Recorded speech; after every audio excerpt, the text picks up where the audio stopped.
إلى الله نمضي يا هنيئا لمن سبق ويا حظ قلب من تقى الله قد خفق. تمر بنا الأيام سرعة كأننا نرى سرعة الأيام كالبرق إن برق. فإن كنت ذا لب حصيف وحكمة فلا تجعل الأيام تمضي كما سبق. وحث إلى الرحمن سيرا فإننا على هذه الدنيا كحبر على ورق.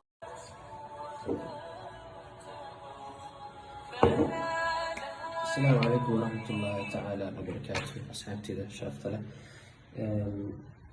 وقال كان وحارة أيضا إذا كنت تسير سيدي أنا استيقظ دار الحسنية مدة حل معنا تاسوي معنا تكون عادي تاريخ مركا لا تزداد في بوري بالشغلات مركا أسبوع أو إذا حاسم يزدادكم ربع بقول $19 سو مركا كمان يجمع معنا بالناس تكون دار السماء بس لعكونه بس waxay ka dhigan tahay fursadii soo martay inaan maalintaas ka faa'iidaystay waana maalmaha iska caadiga marna wax kuu qaadata inaad bil dhan aad ku samaysid lacagtii aad hal maalin ku samaysay in aad ugu yar.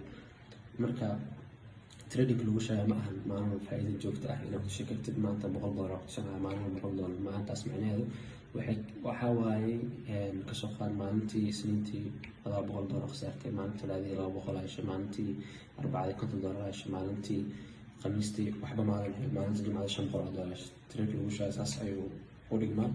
Ama haddii aad tahay qof iska bilaaw ah mise gameka cabaar ku jira balse aan leeyahay ganacsiga game iska dhaaraya laakiin waa xirfad soo marka xirfadda qofkii data cabaar ku jiray balse aanan ii sheeg aqoon buuxad u lahayn waxaa dhici karta inaad khasaartid.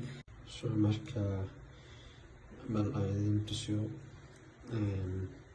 soo bilaabno waxaan tegaynaa custom periodka 20 February ilaa 8 February hal usbuuc ay ahayd dhan markaa dhahdeed waxaad arkaysaa lacagtii soo taariikhda waa kaa warkantiin cadadii xisaabtina waa tahay oo idin كم ريل ميمس مان اوكي idinka arki kartiin real memes inuusan ahayn taas idin ma sheegayo. So halka maalin ma jirtaa aan sheegayo bal asal fiirno halkaas maalin ma jirta iyo in kale 8 February ilaa 8 February okay done. There is C state kun arki kartiin 28 February 28 February waa arki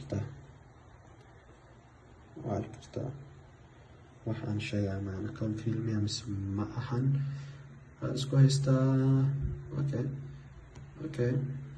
kan real memes ma ahan okay so macnaheeda tan kama dhigna in aan ku faantamayo bise aan kaalay arka ka wada balse waxay ka dhigan tahay in qof walba uu samayn karo. haddii aad meel $100 ka samayso waxaad ogaataa inaad iyadana $100 million aad ka samayn kartid. So marka naftaada ha ciilin.